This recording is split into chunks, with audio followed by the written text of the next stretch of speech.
Hello, everyone, again. Thank you so much for joining us this morning. My name is Amelia. I will be the moderator for today's session. Thanks again for coming. If you're a returning audience, this is our Kabel leadership series. But before I proceed, I just a brief background about myself. I'm the founder and the CEO of Kabel, a Tinder for jobs. We want to connect job seekers directly to line managers aligning shared vision, goals, and expectations.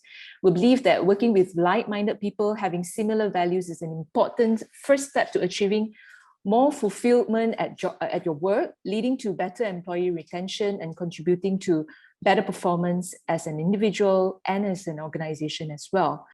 Our goal at Kabel is to build awareness on the importance of leadership in building a high-performance business through their best asset, which is people, right? If people is truly the most important asset to your organization, then we should be obsessed about finding ways of how we can better ourselves to be a leader to our people. Now, in 2021, millennials make up about 50% of the workforce, and there'll be more to come. So everyone, check this space out on more millennials coming into the workforce and what does it mean for the workforce of the future. So let's cover some of the topics with our speakers today about shocking truth about corporate world when you first land on your first job. What did you need to do quickly to fit into this new workplace? And what are the critical factors when you explore a new assignment? We'll also be covering what would be a good leader for younger generation and how are you putting it into practice, and perhaps some career tips for the millennials or the Gen Z who wants to climb up the corporate ladder as quickly as you all, right? So with that in mind, it's my great pleasure to introduce our speakers today. Let's start with Azzedine. So Azzedine began his career at Khazanah. Say hi to everyone here. Right. So Azzedine is currently So he began his career at Khazanah Research and Investment Strategy Division, where he crafted corporate and business strategies for both parent and investee companies. His second stint was at Touch 'n Go. He was first tasked with crafting corporate and business strategies for the company. Later, he moved on to product strategy and management, where he created, executed, and managed new ideas aimed at unlocking new value for the company through new product offerings. Now, currently, Azzedine is attached to MDEC, where he is assisting the Chief Digital Business Officer in managing her portfolio of digital adoption ecosystem in e-commerce, business digital adoption, data ecosystem development, and digital infrastructure. Now, the young pretty lady over there, Sabrina T, is the current head of products at DGX, the innovation arm of Digi Telecommunications. A graduate of international affairs from Northeastern University, Sabrina started off in non-profits and later on worked as full stack software engineer.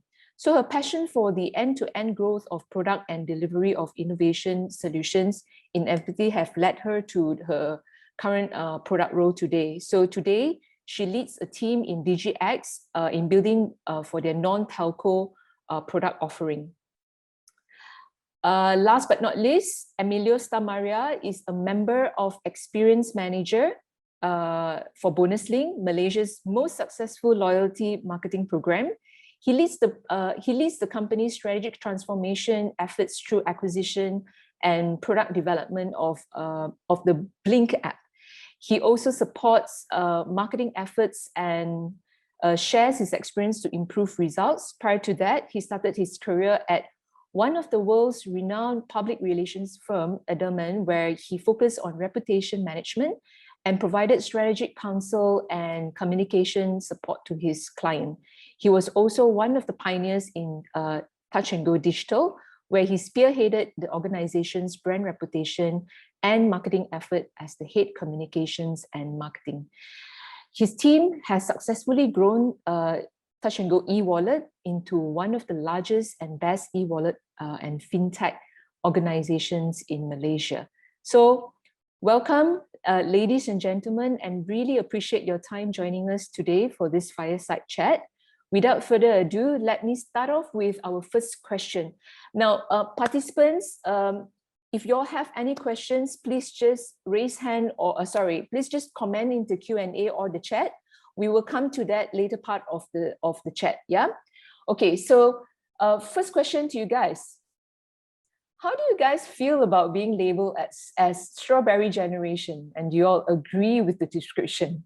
Now, this term was started by the Chinese for the Taiwanese people born in 1982, somewhere around there onwards, who grows easily like strawberries, meaning they can't withstand social pressure of hard work. Also refers to people who are insubordinate, spoiled, selfish, arrogant, sluggish in work. Who wants to start first? Who wants to take this? Sabrina, you look like you've got some stuff going on. Would you like to take this on first? Sure, I can. Thanks. Yeah, so I mean, as someone who has been labeled that before, or I've heard of that before, I do disagree. I think that we don't bruise easily per se, and we don't shy away from responsibility. It's more, we need to know what we're doing it for and the purpose of why we're doing it. There's got to be some sort of goal. I find that we can be very driven if we find purpose to our jobs. And at least from my peers, from my schoolmates and everyone that is kind of my age level, we are willing to take on responsibility and we are willing to work hard, but we just have to feel like we're going to accomplish something from it, I think. Right. So there must be a target, right? How Yeah. about from the two gentlemen? What do you all feel about being called strawberry generation? I love strawberries, by the way. So Milo, if you don't mind, I'll take it next. All right. Thank you, Camilla, for the question. So firstly, we are what the environment shapes us, right? So every generation, from boomers, before boomers, post boomers, all the way to us, and then now I think that's the Gen Z millennials, right? Yeah. Every generation shaped by some sort of global megatrend, right? So for the boomers, it was post World War, right? So when they were kind of getting into the workforce, they came at a generation where America had tremendous amount of wealth being built up because they won. So they started to institute this whole, profit before people type thing. If I'm not mistaken, Milton Friedman kind of popularized it, right? And that they birthed the first kind of corporate culture where it's very hierarchical, right? Where you have to stay loyal to the company. You don't question your boss. I'm the boss, you jump as high as I say when I say, kind of thing. And then come our generation, where I think we would be the one or two generations just prior to the advent of the internet. So I remember when I was in standard 6, my dad kind of rewarded me for doing quite well in UPS. He goes, okay, here's a phone. I was livid, right? Yes, I got a phone. And it was like, one of the old school, like flip phone, Samsung ones with blue light, right? And then the internet kind of picked up. And then we had the MySpace. And so we grew up in a generation where it was early into the internet age, right? So we started to feel, we knew the difference between being told what to do and galvanizing on the internet and using it to empower ourselves with choice, right? So when we came of age, so to speak, and now that we're kind of in senior leadership roles, we were exposed to a generation of leaders, or bosses. I'll get into the definition a little bit later, but bosses, right? Where they were just telling us what to do, and because we were exposed to tools like the internet and social media, a lot of us felt like we just didn't have to take it anymore. And because a lot of us have the power to kind of shift to different opportunities and different bosses and different leaders, I guess the tolerance for that type of leadership / boss approach kind of came down, right? So I don't know if we don't have thick skin. I think we do. It's just that we don't tolerate that sort of behavior from people older than us anymore. Yeah. It's the world's changed, Camilla. The world's changed, right? So, right. Yeah. Okay, how about Emilio? What's your view on this? To be honest, thank you, Kabel. I think thanks, Sabrina. Thanks, Azzedine. I completely agree with both of you. If I can just add on to the points, right? I think most of us, have done a hard miles. It's not just a 9 to 5. So I would take away that strawberry context. So we do the 9 to 5, but there are days where it's 7 to 12, right? And it's a 7-day week. So work never stop. And I think we can go that distance. At the end of the day, I think a career is not a sprint. A career is, it's a marathon race. It's almost like Ironman, right? So you have to train yourself to actually go the distance, build a growth mindset that you won't always know everything, but you pick up stuff along the way that make you a better person, be it in your career development or even in your personal development. So I take a lot of that from not just my leaders. I had some great leaders along in my short, but I think momentous career journey, right? I also take some from my peers and also my juniors. Even today, you know, like setting up projects, you know, they always come to me and say, you can do things differently. Here's an easier way, or here's a more strategic way to actually approach the business. So I guess that that openness to accepting other people's view is also important. So I don't agree with the statement that was strawberry. We can go the hard miles as well. Thanks. Okay, hard miles, mental strength, you know, don't take bullshit nonsense and all that. You know, you guys have got resources to so much information on the internet and stuff like that. Yeah. Okay, tell us. So you started started work not too long ago. Sabrina, about how many years? 9 years, is that correct? Or even shorter than that? Like 6 years? 6 years? Yeah, 6. Emilio is about slightly longer than that. This is I feel like a dinosaur. It's almost my 10th year. So, hi guys. You just bruised me. Okay, how about Azzedine? How many years? I'm on 7. You're on 7. Okay, so you were 6. Okay, now Emilio, I see why you were saying that you're a dinosaur. Okay, compared to these two. Now, you all started work not too long ago. Perhaps you just jog your memory a bit. You all can share us a little bit about your initial work experience. Was the corporate world fitting into what you imagined it would be like, you know, when you graduated, step in, and then were you guys shocked or something? Emilio, you go first. Okay, I think the first thing that I had to get used to, right? And for those of you stepping into the corporate life, right? Don't lie to me, you definitely went through this. You had to get used to waking up at 6 a.m. in the morning, right? I think that was the first change that you had to make, right? They had to wake up Monday to Friday, 6 a.m., make sure that, you know, I dress up, I look good, drive all the way to work and get there before my boss turns up, right? And you always had this daily reporting to do. I think that was the adjustments that I had to make. Because I never used to like waking up early in uni days, just saying. And there's no stop to it, right? So work never ends. So you had to train your mindset to adapt to these things. There's never an ending, but you have to reward yourself along the way. Take short breaks so that you don't burn out, be it stepping out of the office for coffee, or, you know, taking that short weekend trip or getaway. I think that's really, really important. Those are some of the adaptations that I had to do. At least that's for me. That's for me. Okay. All right. Cool. Thanks for sharing. Azzedine, how about you? Oh, I had a rude awakening when I joined Khazanah. I don't know if Nick's tuning in, but if you are, shout out to Nick, right? But before I tell you what my experience of it, I'd like to make a clear definition of the difference between a leader and a boss, right? Sure. And literally a boss bosses and a leader leads, right? But it's not so much kind of taking the Obama versus say whomever, like the Kevin Spacey and horrible bosses. Yeah, it's easier to see them in extremes.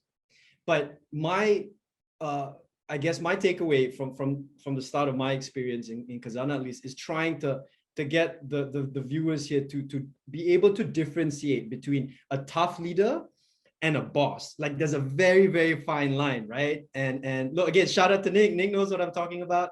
But that fine line is that it's ego.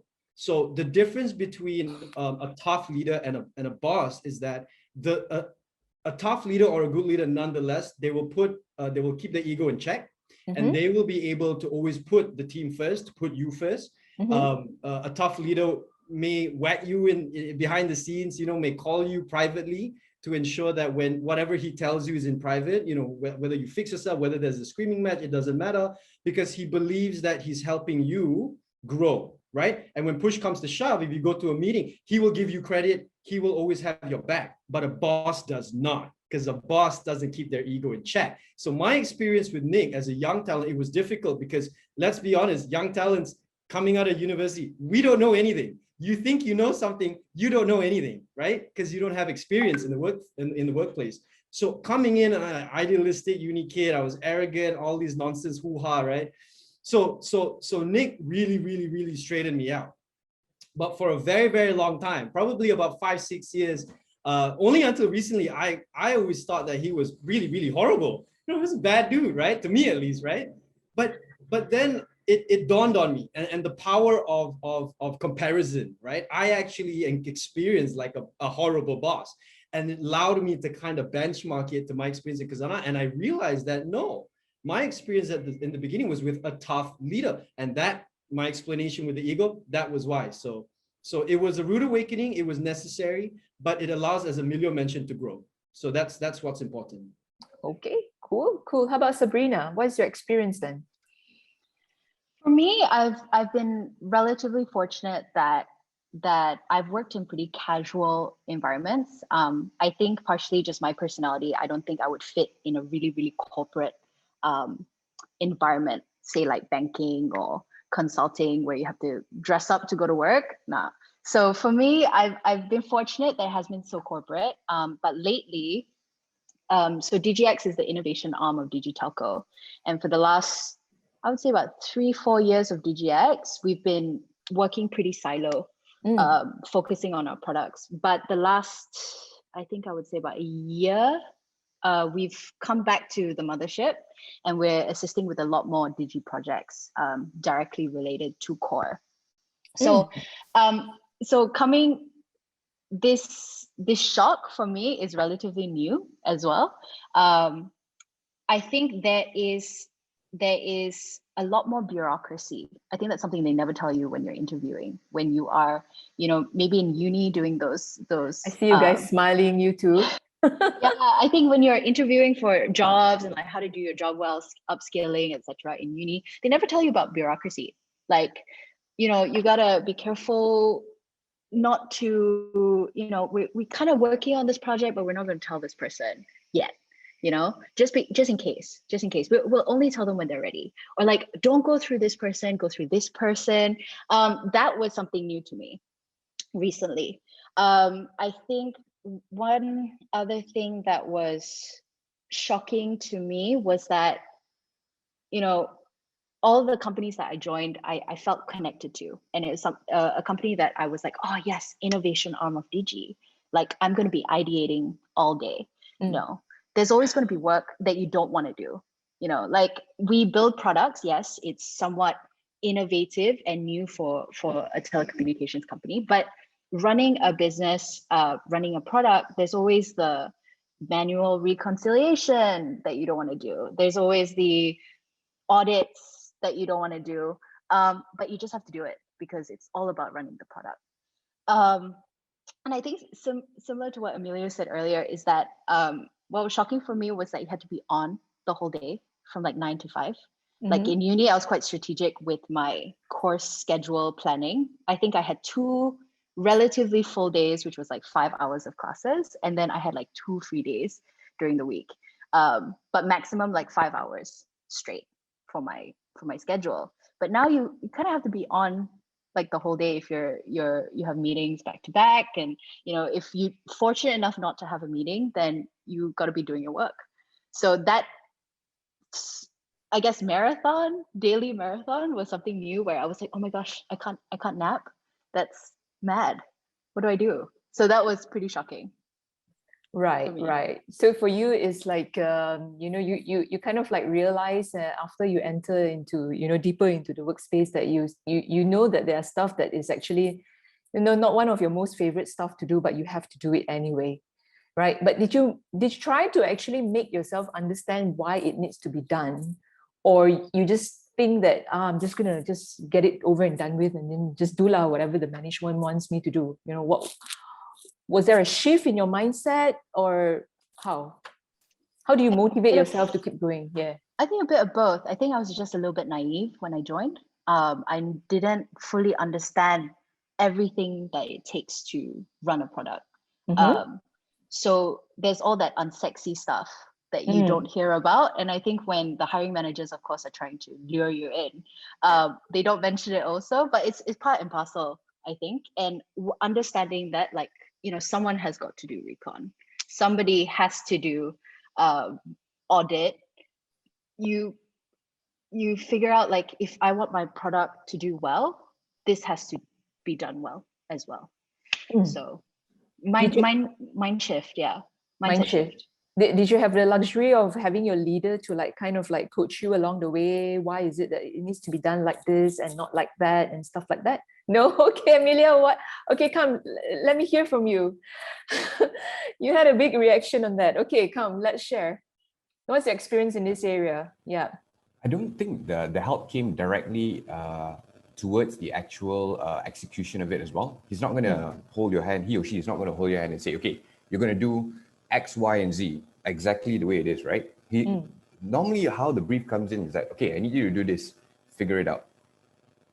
And I think everyone here probably also shares the same experience. I think some of the hand-holding did help, especially early on in the career, but later on, it's largely learning on the job, right? If you don't know how to do something, I think you need to be resourceful to go out there and actually figure out, okay, this is what I need to do to make sure that the task at the end of the day is being delivered, right?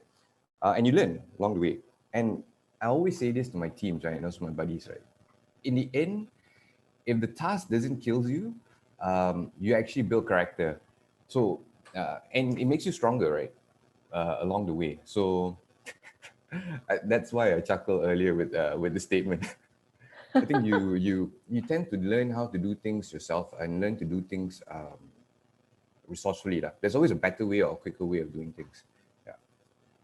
Azzedine, you said no earlier. Did you get the luxury of help around you? I don't know whether I can call it a luxury, because it was very, very torturous for me with my first experience in Khazanah, right? But this is why I really stress the difference between a boss and a tough leader, because for me, there was hand holding, but it was tough love. It was like so my then supervisor would give me a task, right? I had no idea what to do, zero. He just wanted to kind of gauge and test where I was at in terms of ability. So yeah, to an extent, you had to kind of be independent and do it. Obviously, I messed it up badly, right? But he, at the time it was tough, obviously, but looking back now, he took time, sat down, really, really coached me through. This dude was, again, in hindsight, was godsend, right? Because, and again, you don't realize it as a young talent at the time because it sucks. But he really I remember he did like an action plan for me, right? Because I was just messing up. And he goes, I want you to write down your 5 action plans and how you're gonna change your behavior. And we had like an hour chat, and he was like, you're gonna wake up, as Emilio said, in the morning. You're gonna not, this is what I used to come to work. Right? The entitled young kid that I was. I used to come to work, clock in at 10. I come in at 9:59, clock in. I'd go down to the gym. I'd shower in the gym, take my time, come up. And then when people say, yo, you just came back up. No, I clocked in at 10, right? So I used to weasel my way through. I got busted, obviously. So he sat me down. He was like, okay, you gotta fix this attitude. No, you're not gonna go far, right? So I did have hand holding. I did, but it was hand holding where he was really trying to sharpen me up, mold me, right? Rude awakening, necessary, and now I've grown. So it can be like what Emilio said. It can be great to learn on your own, but there are those that swim, there are those that sink. Those with my, I guess, behavioral traits, right, may be more accustomed to or in need of, my first supervisor, where he really sets you straight, challenges you, but handholds you when the time is right by committing time to you and then rewarding you when you do well. That's kind of like character building, isn't it? Oh yeah. Right. Wow. 4 years of my experience in Khazanah was crazy. I loved it. I hated it, but I loved it. It was great. It was necessary. Okay. I'm lucky, very lucky. Okay, great. Okay, I guess that answers to one of the anonymous audience over here asking, do you know why was your boss so tough on you? So obviously you had some characteristic. Yeah. Okay, cool. Okay, so share us a little. Okay, so for the first job, I guess it's very important to have a tough leader to basically shape you up and get you prepared. Now, moving on, what are the key things that you will consider, when you take up a new assignment or a new job? I mean, obviously we won't get lucky all the time, but what are the key criteria that you will consider to say yes to that assignment? Who'd like to take this first? Sab, do you want to go? Sab? You got a good insight on this one. Yeah, so assignment as in like within the job. Maybe a new job. Let's just focus on a new job. Yeah. So for me, it's always purpose.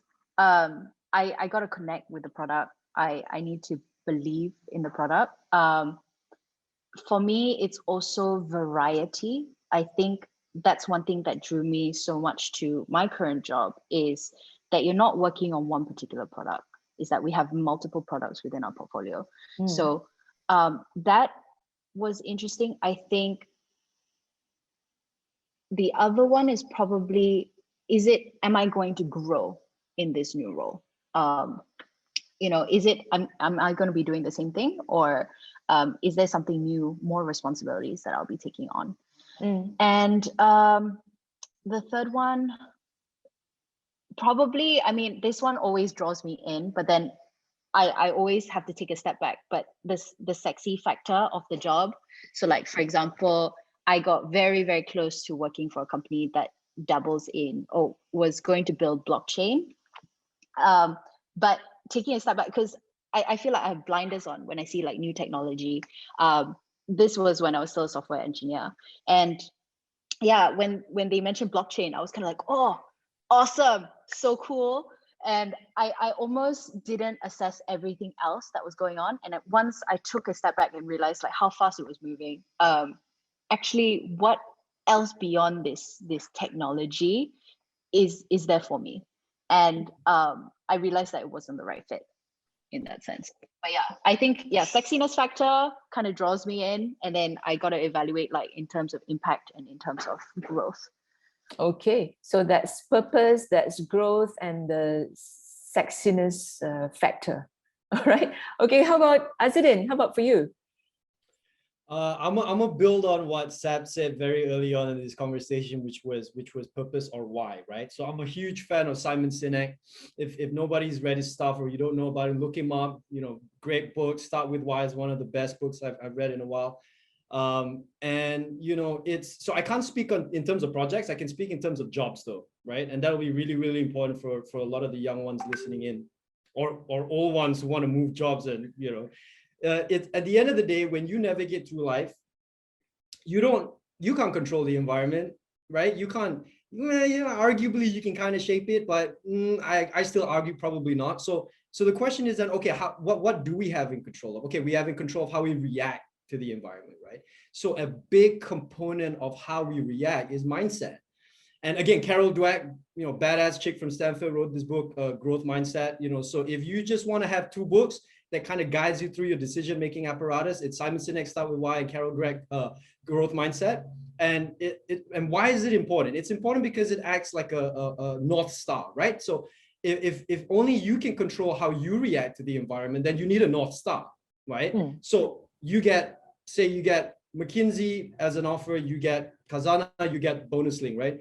You may be passionate in general for all three, but if you don't know why you're doing what you're doing, what your just cause is moving forward, like what purpose do you want to champion moving forward based on an origin story of who you are, it's going to be very difficult, right? But if you do know who you are and if you do know where you want to go, then it's going to be much, much, much, much easier. So so to answer your question, Camilla, you got to start with why, right? You got to know who you are, what your purpose is, by looking in the past of what you've done, what you've gone through. And then you got to cultivate all that whyness and then look forward in terms of how do you want to bundle this package, this why, and then channel it forward in terms of a just cause. Right. So I guess that's basically your source of energy that can Yeah. help you go through, you know, the North Star. the challenge. Okay, cool. How about Emilio? Okay, can you add also some part about how about money factor? Is that important? There's a question from the audience, Kieran, HR manager at Clarisound. I guess Clarisound is a hearing company. He's asking, what are key motivators for young people in today's workforce? And where does money come? Money is from my side, yeah? Money, the question of money is from my side. Yeah. If I can just build on what Sabrina and also Dean mentioned earlier, right? 100% agree. I think you must look at the purpose of the particular project in itself. And you must ask the question, why? Why are we doing something? Who are we building this for?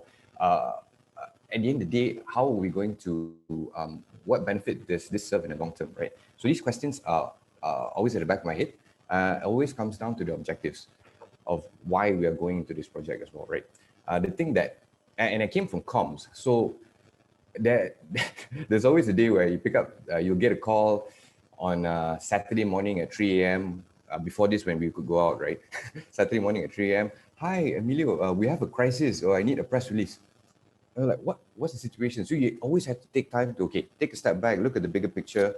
What's the end objective? Then you start gathering all this information for you to make a concise strategy before the execution, right? Because at the end of the day, I think 20 to 30% of the job is done if you have a good strategy. The balance of it comes towards execution. So always taking a step back. Moving on to the question about money. Yes, I think it's important. I really, really do. And people have their own different objectives, right, as they move up the ladder. I think a few years ago, money was a key factor in motivation. At the current stage, personally for me, I think it's more experience, right? I think you need to set goals of where you want to be within the next couple of years and how these experiences will actually help you get there. I moved from comms, after spending 8-9 years in comms and marketing, I moved over to product development with bonusing. And shout out to Melvin and Zaki for giving me this opportunity. It's a different role in itself, right? I had the opportunity to get, paper was in front of me. I just didn't sign it. It's offering more money. This is nothing towards bonusing or whatnot. But at the end of the day, that wasn't my main motivation. What drew me to the job was actually the ability to try out something new outside of my comfort zone. Right. And it allowed me the freedom to grow vertically, not just horizontally, but also vertically. So that was the key factors for me, personally. I see. Okay, so learning new stuff. I guess that has to also be, that means also that the leader needs to give opportunity, for younger generations to experience new things and not take the safe route as well, right? Only, correct? So share with me, was working with baby boomers or Gen X generation, people like me, a challenge in general? How do you all manage it? When do you all know when to actually say, no, I've got enough and let's move on to the next one? Yeah. Anyone? Azzedine, you've got something to share first? So I'm going to go back to tough leader, because there's more of them out there than, the Barack Obamas versus boss, right? So again, I was very fortunate to have my first mentor in Kazana, Dato. If you're listening, shout out to Dato Isha. He was tough, man, super tough, right? Boomer type mentality, very, he's very articulate, right? He really, really believed in empowering young, which is kind of non-boomer like, I guess. So he was like a hybrid. He was a tough leader. He was the one that introduced me to Simon Sinek and stuff. So he was very, very big on all these ideologies and philosophies. And yeah, so I was very, very lucky. He was stern. He to an extent, he grew up in a very hierarchical type structure. So there was elements of hierarchical leadership as well, but he also was able to kind of take a step back and kind of, become aware of what he was kind of channeling to the young ones like myself, especially. So what was it like to be working for something like that? For me, my experience, it was fantastic. It was great. And then since I've left Touch and Go, I haven't had the opportunity to work for like a boomer. So hard for me to say. I've had conversations with them socially and kind of, partners, and They seem great, different generation. They seem great. A lot of the ones I spoke to had the ability to kind of be flexible in thinking. So I haven't really met like a staunch, like my way or the highway type guy. So Maybe lucky. Okay, anybody has got other experience to share then? Yeah, so I can share mine. I mean, similar to Azzedine, I don't have much experience working with baby boomers directly, but there was one particular project that I was working on last year, and I remember there was a guy on the project, and he's older, and I'm coming in from a more technical standpoint, looking to see how we can visualize the system. And I remember he's just your classic Chinaman. Do you know what I mean? Like he kind of shouts at everyone. He's get this done, get this done. He doesn't quite understand what the technical concepts, and just kind of is nodding, nodding, and he's like, okay, yeah, got it. Did you feel intimidated? Not really, because in Not my really? head at the time I was like, this guy's an idiot. He's just sitting here pretending. And then, we ask him a question, and then he's like, and then he asked someone, and then only that person could answer. So I think at the time, but my perspective was that he doesn't understand. So how is he at that level? And my manager kind of sat me down because in my head I was like, I don't understand how he is where he is. And my manager sat me down, and she was kind of like, look at him and look at his team. They're traditional sales people in the Malaysian industry, and look at his team. They completely respect him because he gets results, and that is something that we are not familiar with, being this younger generation that's more tech savvy. But he is traditional sales, and he gets results. It's just that his process is a little bit different from how you do it. And I was like, oh, okay, fair point. I see how it is. So I think it's just kind of understanding each other, being able to empathize, and be able to understand that, they've had years of reinforcing that kind of behavior. And similar to what Azzedine said earlier as well, is that they've grown up in that culture and they've been working for years in that culture. So they are the way they are. It's just that we need to be able to empathize. Obviously something had worked, right? To gain that kind of respect for the team. Yeah, And so here it's absolutely. important to actually learn from each other, whatever generation that you're in, correct? Okay. So how about Emilio? Any experience with that? Dealing with baby boomers, Gen X, uncle, auntie, or your dinosaurs in the company? I asked myself the same thing, right? How did I get through it, right? Presenting to the board, they might be looking at me, who is this young punk, who's trying to explain to me how comms is done. But I guess I do agree with what Sabrina and Din mentioned earlier, right? First, we need to understand where they're coming from. In the end, it doesn't mean that they need to be the smartest person in the room, but they just have a little bit more experience than all of us. And the experience counts. They did the hard miles, they got the results, and they've delivered at the end of the day, right? And sooner or later, I am going to be in that position as well. Or at least I hope to be in that position as well. To be able to get enough experience to actually share with my peers. So I think for me, it's the first phase of your career journey, the first 10 years, what have I achieved so far? And things change. So things were not the same 2 years ago. Look at the current situation that we're in right now. I can't even go out and cycle, right? So people change, companies change, companies go through transformation to ensure that they're relevant to the consumers because their demands change all the time. So I guess along the way, these changes for HR practitioners, for comms people, for product development people, it's always there because change is constant. And you have to have that sort of growth mindset that to accept the growth mindset that nothing you build today will actually last. You just need to keep improving. And it's the same with people. Okay. What do you guys, name one thing that you absolutely won't tolerate? Can I go with that one first? Yeah, sure. Personally, for me, it's incompetence. And I think incompetence is one. Secondly, is also rushing into a particular job without taking that step back. I know sometimes it's hard to say no to certain things, but we always have the tendency to jump into projects without looking at the bigger picture. What does this serve? Like they mentioned earlier, right? Why are we doing this? So, and a combination of that is something that I absolutely despise, right? But it's there in the industry. It's not something that can be avoided, but personally, it's the workaround to the situation. That's why I think the experience that the most senior folks in the organization bring towards I would say, up and coming people like myself. So it's that chemistry between both parties that actually helps to give that bigger picture or better or improved perspective. Okay, so I guess that's still back to the purpose itself, right? And communication of that. Yeah. Okay. Azzedine, you've got something to share on this area?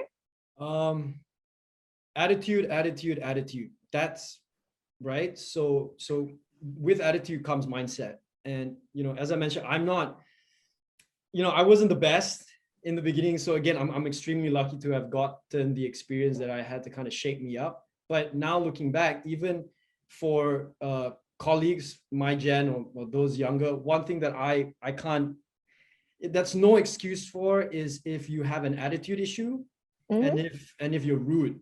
I can't tolerate that. And I was that, right? But now that I kind of look from like a third party onto myself and reflect on who I was back in the day. And if you want growth, you cannot have that type of mindset. And it also applies to the boss. And I didn't say leader, I say the boss, right? Okay. We will no longer tolerate attitude from the boss, even at the boss level, to mistreating subordinates. It will no longer be tolerated. And I really am very, very passionate about getting people.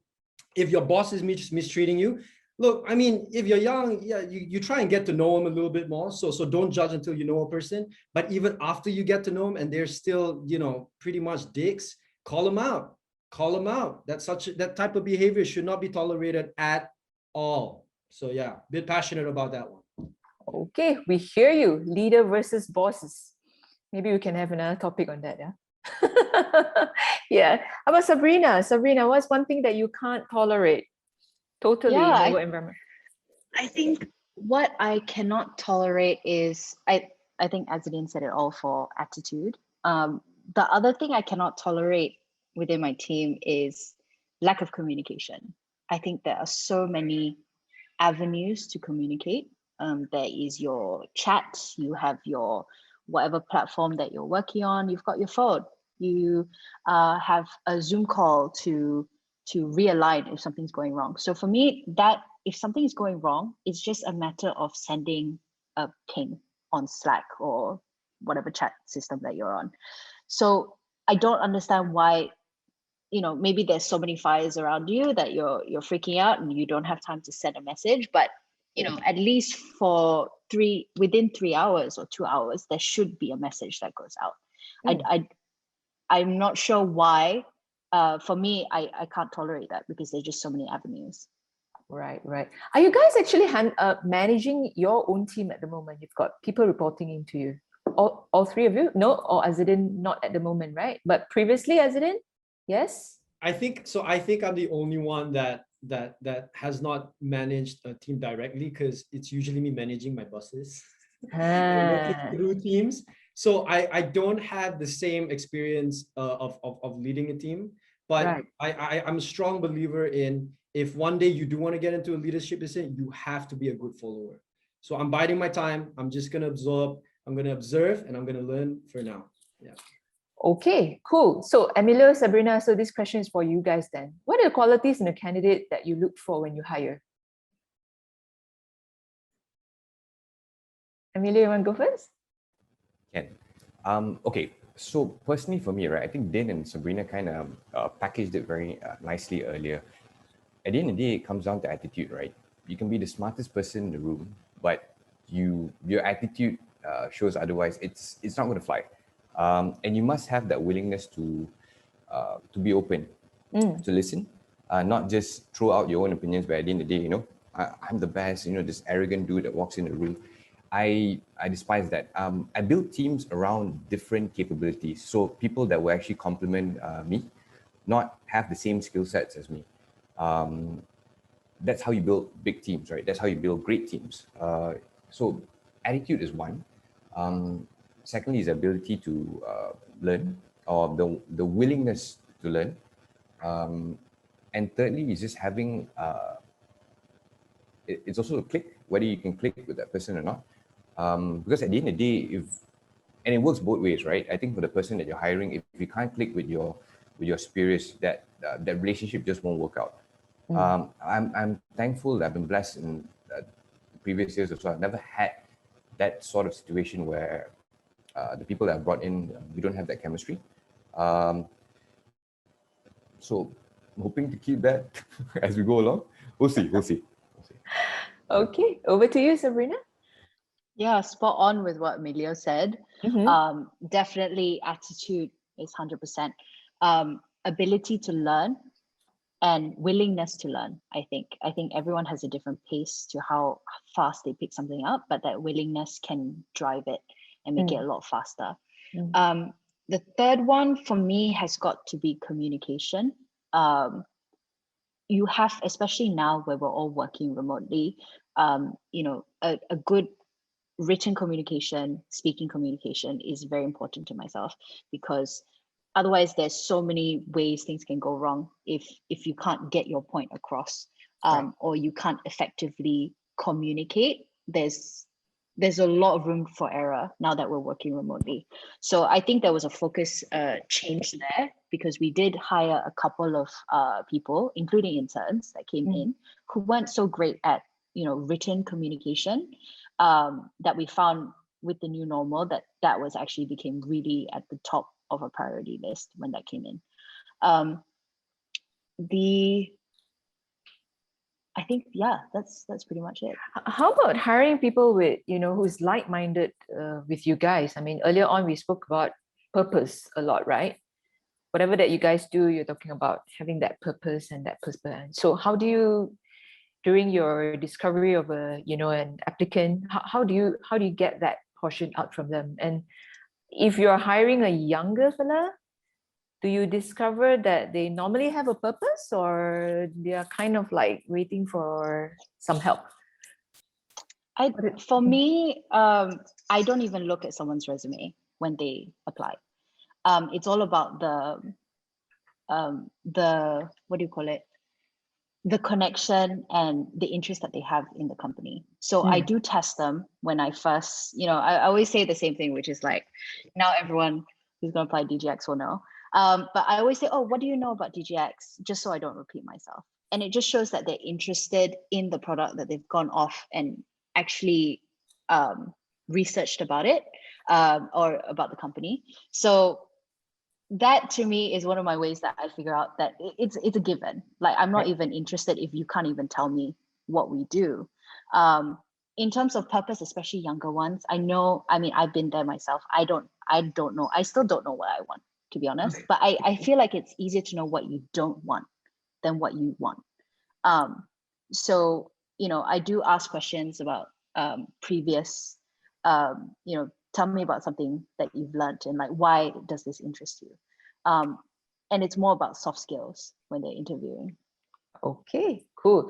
Okay, so I guess we've got 10 minutes more. We can open the audience to, if you have got any questions that we can address. But some of you actually wrote in. There's a question from Amira Isa, manager at MDEC. Your colleague, Azzedine. I know. I haven't met her. Okay, what's something that you wish someone had told you earlier in your journey of becoming a young leader? Again, my experience, it was all said by Mr. Nicholas Carr. It was all laid on the line. So one of the things that I still use till today, it's his saying to me, and I think it's great. It's always under promise and over deliver. Right? That's the best advice. So that would be it. I would always tell people, whomever I chat with and stuff, if you're able to say from my example, right? Because I have to manage, I've been managing like higher ups for a while now. If you say to your boss, okay, project comes in, you kind of look at the scope of the work, you go, oh, okay, it's going to take me 5 days, right? To get this properly done, stakeholders engaged, all that jargon, right?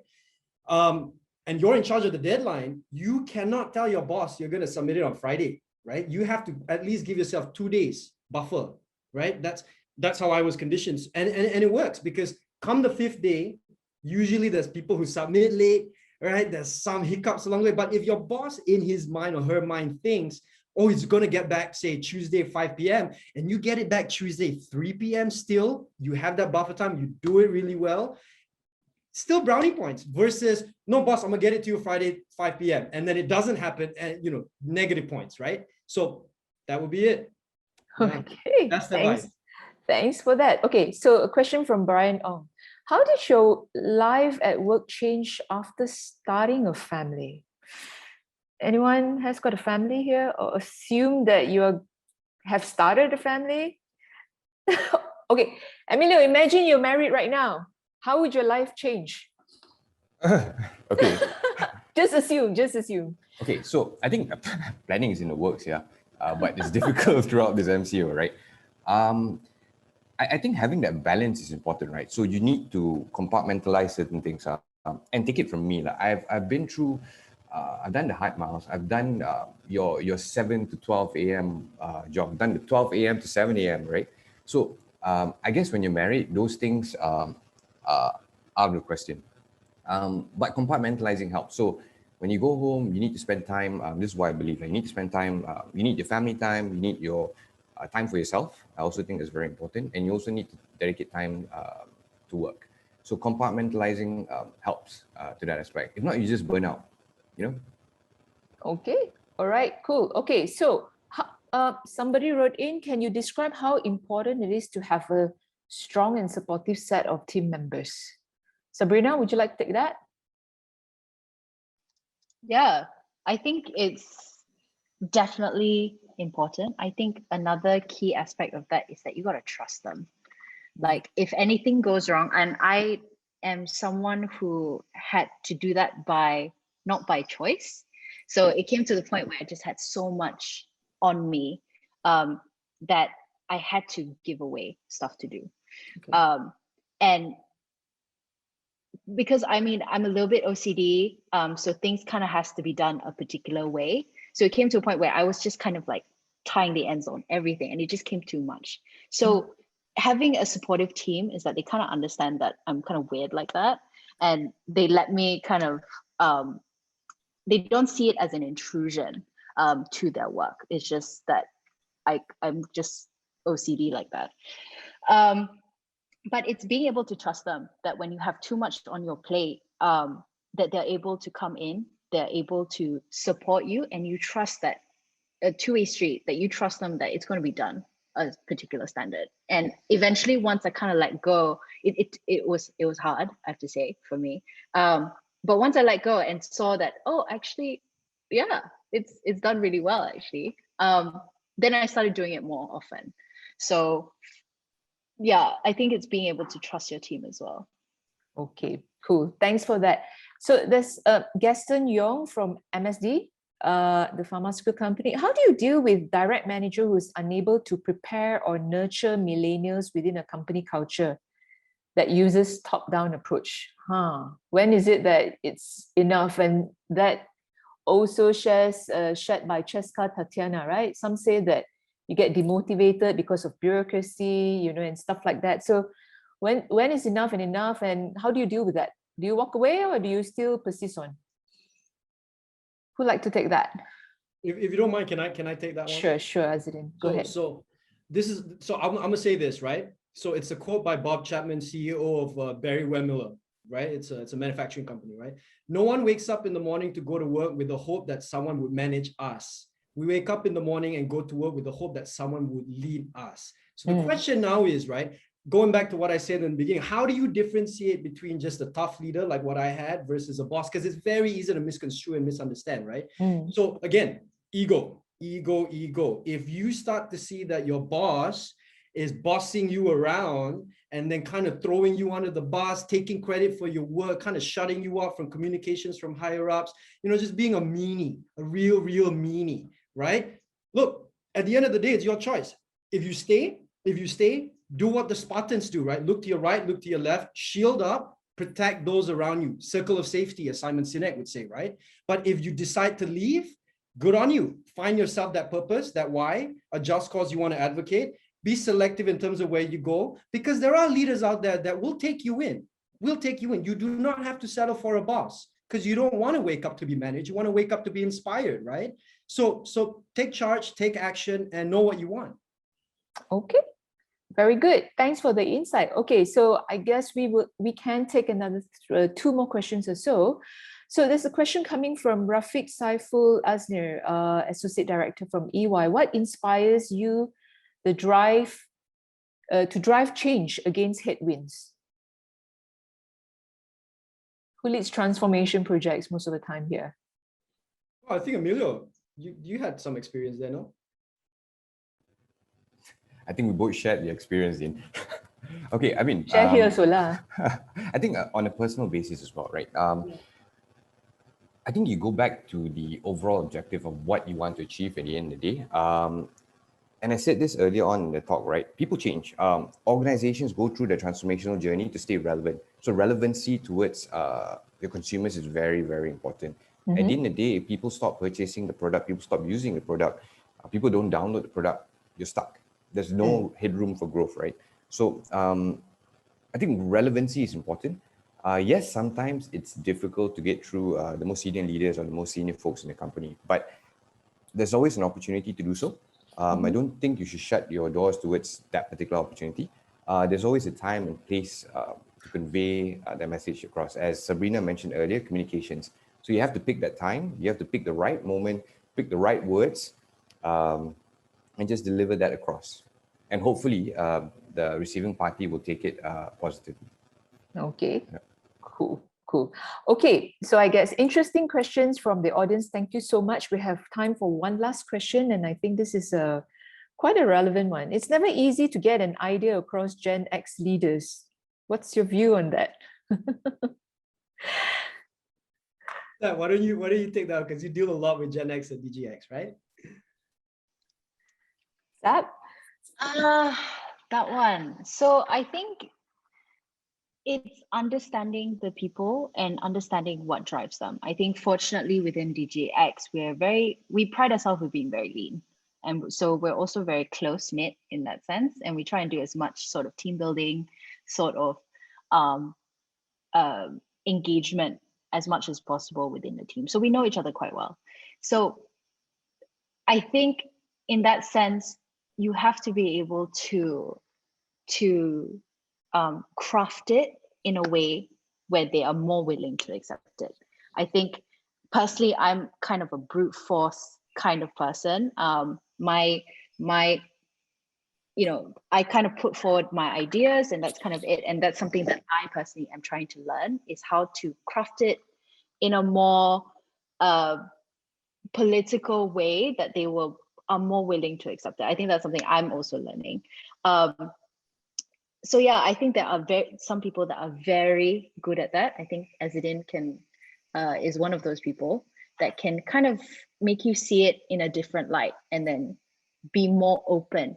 Because immediately, if you go at an angle where they're immediately going to put up barriers, then it's kind of a waste of time for you to go forward.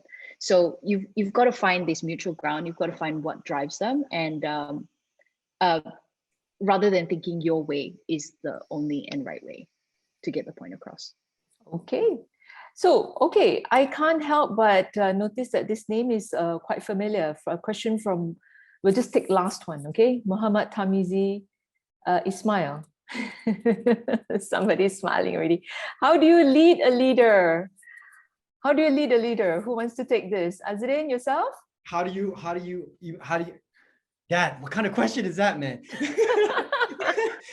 So I would interpret that as how do you kind of lead others that are already on a senior leadership level, right? I guess so, yes. Inspiration. You know, people don't buy what you do. People buy why you do it, right? It's the golden circle, you know, by Simon Sinek. Again, I'm a fan. It works, right? We can see that. It works. And when you, so if you look at Apple, I have no idea why I'm even on a Mac. This Mac is bad versus like, you know, HP, for example, right? In terms of work within the capacity. But why do I still buy it? Why does my brother still wait outside at the blistering cold in Melbourne, right? To buy his iPhone? He's a hardcore Apple fan, right? Why? I mean, it's not even as good as a Samsung, for example, arguably, so please haters don't hate on this, right? But it's because people buy into the vision that is Apple. What is Apple? Apple is an inspiring product, right? Because it stands for change, stands for disruption, it stands for innovation. So if you're the creme de la creme of leadership and you're leading like, oh my God, say even at MDEC, right? Super badass leaders there. But what makes a leader the leader of the pack, the alpha, so to speak? It's communication, as Sat mentioned. It's empathy, it's gratitude, it's communication, right? But all this bundled up with compassion for other people will be able, and if you're a good storyteller, and you can package it and sell it off, right? People will then follow you. People will be willing to follow you because you're inspiring, right? The day, Camellia, the age has changed. The bosses, no more. They're dying out, right? Leaders are the innovators. Leaders are the ones that will disrupt. So I just want to say to the young talent, if you aspire to be a leader, do not be a boss. Don't be mean. Right? Be Okay, we got that clear and loud. Okay, so unfortunately, I'm totally enjoying this whole session, but unfortunately, we're running out of time. It's already 2 minutes past our schedule. So a big thank you to all our guests today for sharing your valuable insights, experiences, and practices for today. Perhaps, you know, dear audience, thank you so much also for investing time in yourself in building your own leadership in this area, in this space.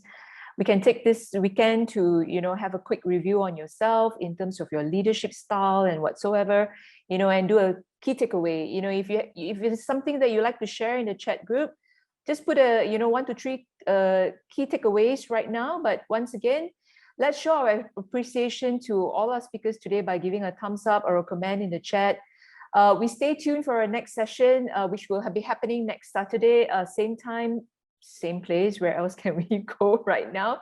On the topic of purpose finding and goal setting and looking for your next job. So happening on 17th of July.